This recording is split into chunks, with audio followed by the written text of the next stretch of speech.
बिस्मिल्लाहिर्रहमानिर्रहीम। This is Shakeel Ahmed from Aspire college Thokar campus. बच्चों, हमने डिस्कस करना है आज चैप्टर नंबर 6 किंगडम प्रोकैरियोटी या मोनेरा। अब इस किंगडम में हमारे पास तमाम प्रोकैरियोट्स शामिल हैं, उनसे रिलेटेड हमने डिस्कस करना है। प्रोकैरियोट्स वो ऑर्गेनिजम्स हैं जिनके सेल में प्रोमिनेंट न्यूक्लियस नहीं होता, मेम्ब्रेन बाउंडेड ऑर्गेनेलिज नहीं होते हैं, तो वो सेल प्रोकैरियोटिक सेल कहलाता है। और जिन ऑर्गेनिजम्स में ऐसा सेल पाया जाएगा उन्हें प्रोकैरियोट्स कहा जाता है। तो इस चैप्टर में हमने उन्हीं के करैक्टरिस्टिक्स को डिस्कस करना है। जैसे इस चैप्टर में से हमें एक एमसीक्यू, एक शॉर्ट और एक लॉन्ग क्वेश्चन आने वाला है, तो इसके हवाले से हमने इसे तैयार करना है। जी, हमारे पास बेसिकली यहाँ पे स्ट्रक्चर ऑफ बैक्टीरिया को एक्सप्लेन करेंगे, स्ट्रक्चर से ऑनवर्ड हम डिस्कस करेंगे। अब स्ट्रक्चर ऑफ बैक्टीरिया में तमाम बैक्टीरिया जितने भी पाए जाते हैं उनमें एक तो सेल मेम्ब्रेन, साइटोप्लाज्म और क्रोमैटिन बॉडीज़, ये तीन बेसिक स्ट्रक्चर हैं। ये तमाम सेल्स में पाए जाएंगे। ठीक है जी, सेल मेम्ब्रेन है, साइटोप्लाज्म, राइबोसोम्स और क्रोमैटिन बॉडीज़, ये तमाम बैक्टीरिया में मौजूद होंगे। फिर कुछ स्ट्रक्चर्स हैं जैसे सेल वॉल है, तो ये कुछ बैक्टीरिया में नहीं होगी, ज़्यादातर बैक्टीरिया में मौजूद होगी।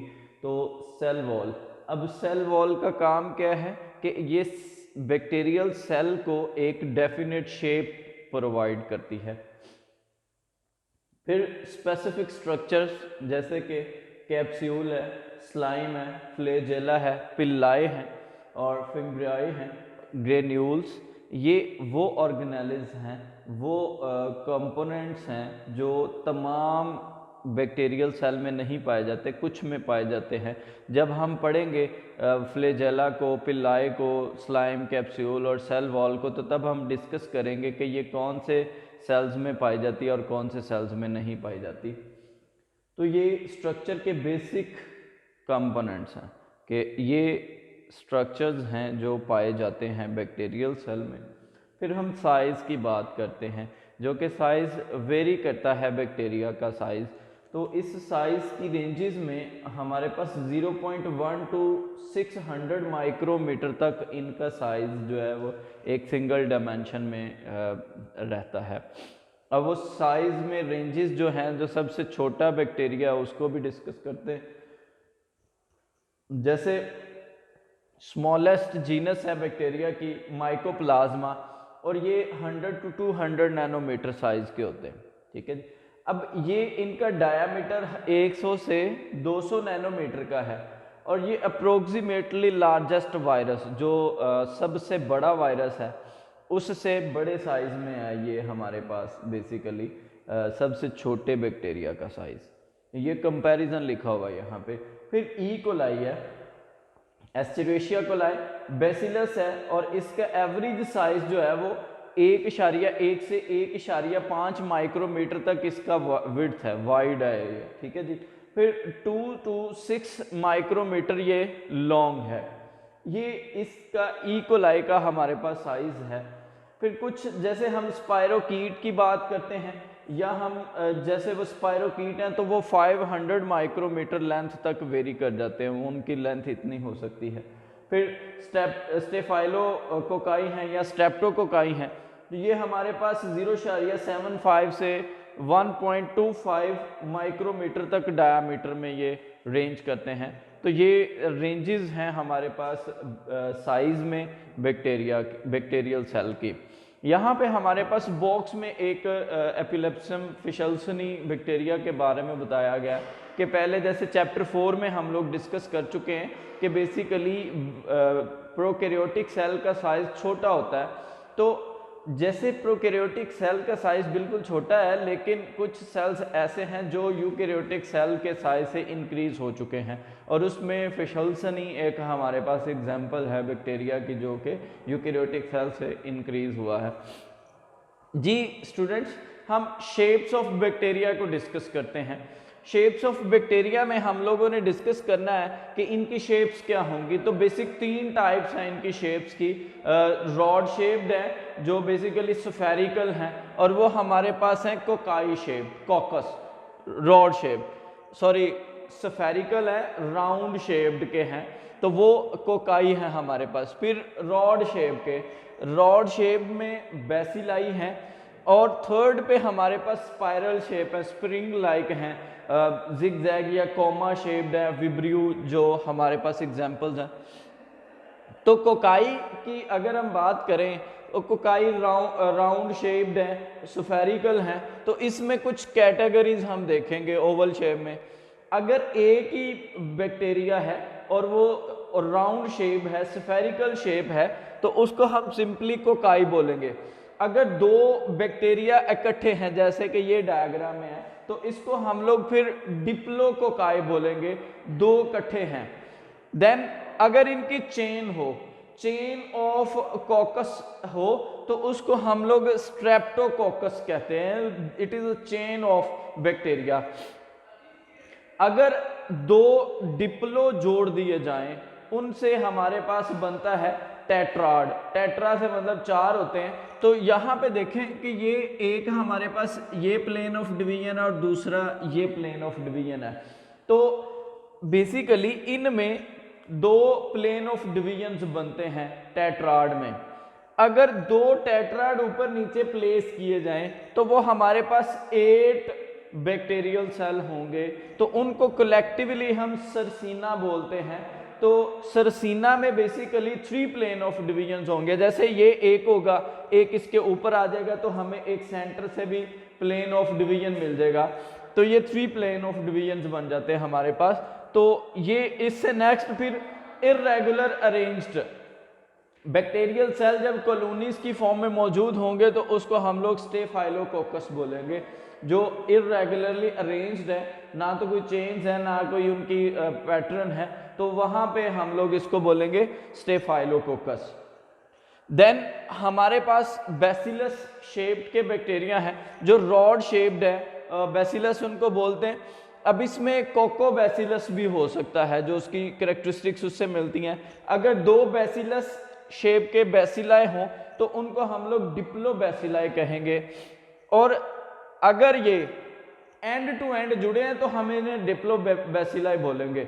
अगर ये ऊपर नीचे अरेंज्ड हैं तो फिर हम इनको डिप्लो बैसिलाई नहीं कहेंगे, ये इसमें ऐसी पॉसिबिलिटी नहीं है। ये एंड टू एंड जुड़ते हैं तो इसलिए इनको हम लोग बोलते हैं डिप्लो बैसिलाई।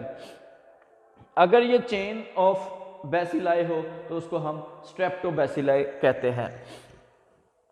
फिर स्पाइरल शेप की हमारे पास टाइप्स हैं। तो स्पाइरल शेप में कॉइल्ड हैं या फिर स्पाइरली अरेंज्ड हैं, विब्रियो शेप्ड है, स्पाइरेलम, स्पायरोकीट, कॉमा शेप्ड है। ठीक है जी। तो ये रॉड की तरह के हमारे पास बैक्टीरिया हैं। इसकी एग्जाम्पल है विब्रियो कॉलेरा, हमारे पास बैक्टीरिया है वो स्पाइरल शेप बैक्टीरिया है।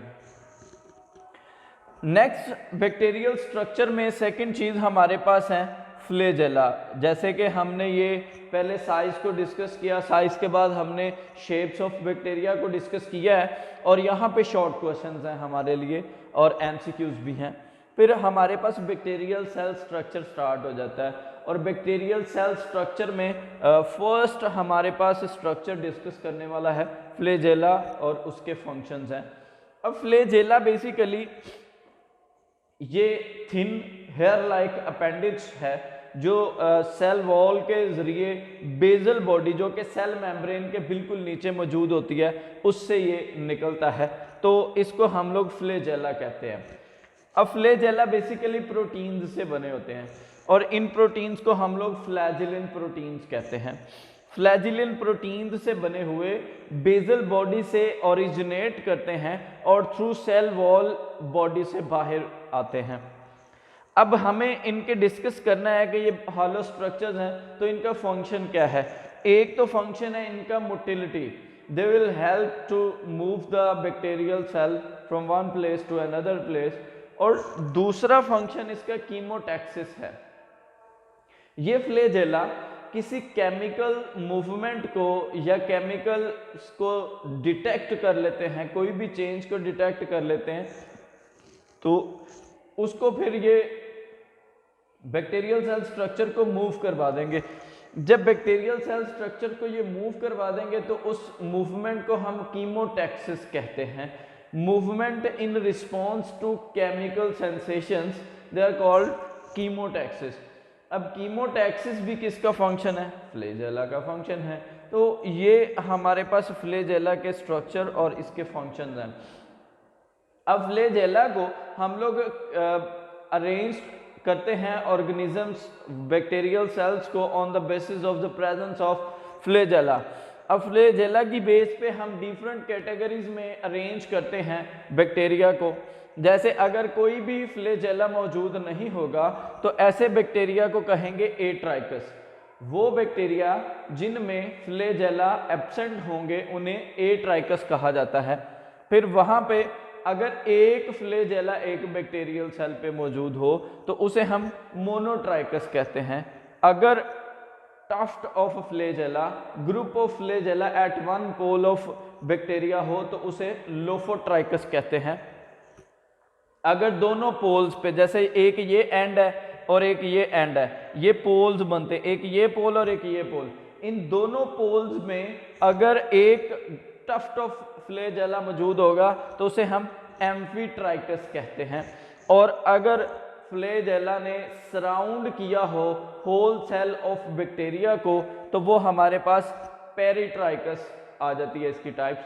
तो ये फ्लैजेला की बेस पे हमने डिफरेंट बैक्टीरिया को डिफरेंट कैटेगरीज में डिवाइड कर दिया कि अगर फ्लैजेला मौजूद नहीं है तो एट्राइकस, अगर एक फ्लैजेला है तो मोनोट्राइकस, अगर एक टफ्ट ऑफ फ्लैजेला तो लोफोट्राइकस, और अगर हमारे पास दोनों पोल्स पर फ्लैजेला के टफ्ट मौजूद होंगे तो उसे हम एम्फीट्राइकस कहेंगे, और अगर सराउंड करेंगे फ्लैजेला तो उसे हम पेरिट्राइकस कहेंगे।